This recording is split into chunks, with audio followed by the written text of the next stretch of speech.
ہم نے رمضان کو کیسے گزارنا ہے اور اس کے اندر ہم کس طریقے سے کون کون سی ایسی چیزیں ہیں جو ہم کریں گے تو انشاءاللہ رمضان کے اندر ہمیں فیض و برکات ملنی شروع ہو جائیں گی، اور ان کو کس طریقے سے ہم نے اپنے رمضان کو گزارنا ہے۔ رمضان کی تیاری کیا کرنی ہے؟ رمضان کی تیاری کے لیے اپنے آپ کو ابھی سے قیام اللیل کی عادت بنائیں۔ یہ گنتی جانی چیزیں میں نمبر 1 بتائی ہیں کہ قیام اللیل کے لیے کیا کرنا ہے، عادت بنانی ہے ابھی سے، رات سے ابھی سے شروع کر دیں۔ اپنی مصروفیات میں ابھی سے کمی کرنی شروع کریں اپنے آپ کو، تاکہ رمضان سے پہلے دنیا کے کام کاجوں سے فارغ ہو، اپنا شیڈول ابھی سے تیار کرنا شروع کر دیں، اور سوشل میڈیا سے اپنے آپ کو کم کر دیں، انٹرنیٹ سے اعتراض کریں، وقت کے ضیاع سے ابھی سے اجتناب کرنا شروع کریں، نفلی عبادات کا اہتمام کرنا شروع کریں، اپنے گھریلو نظام الاوقات کی ترتیب دیں،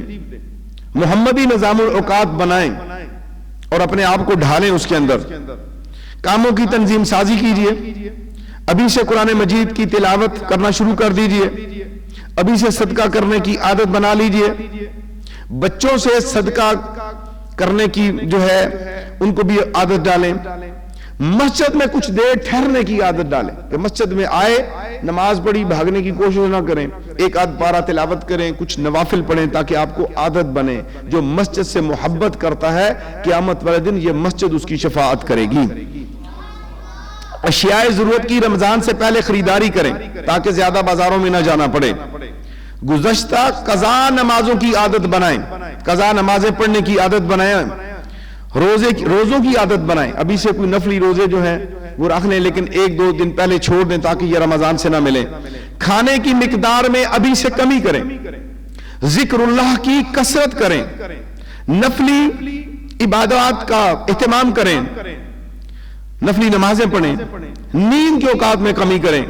دن کو قیلولہ کریں، اہل خانہ کے رمضان کی ذہن سازی کریں، اپنے بیوی بچوں کو، بہن بھائیوں کو، والدین کو بتائیں، تیاری کرائیں۔ جو نشہ کرتے ہیں، نسوار، بیڑی، سگریٹ پیتے ہیں، اس سے اعتراض کریں، چھالیا سے اپنے آپ کو روکیں تاکہ پہلی رمضان سے آپ کو اس کی کمی محسوس نہ ہو، ابھی سے عادی بن جائیں۔ روزوں کے مسائل سے علماء حقہ سے واقفیت حاصل کریں، روزہ کی جو کیفیات ہیں، روزے رکھنے کھولنے کے اوقات کے بارے میں جانیں، اس کے مفسدات جانیں، مکروہات جانیں، دعاؤں کی کثرت کیجئے، نیت کی درستگی کریں کہ یہ سارے کام اللہ کے لیے کرنے ہیں، دل کو اللہ کے لیے فارغ کر دیں، توبہ کرنے میں جلدی کریں، ابھی سے کریں کہ رمضان نہیں، ابھی سے توبہ کریں، اور دوسروں کو ان امور کی دعوت دیں جن کے متعلق میں نے آپ کو پیغام دیا ہے۔ اللہ تبارک و تعالی مجھے اور آپ کو عمل کرنے والا بنائے اور رمضان المبارک کو میرے اور آپ کے لیے آسان کر دے۔ اللہ تعالی ماہ مقدس کی عظیم نعمتوں سے پوری امت مسلمہ کو مالا مال فرما دے۔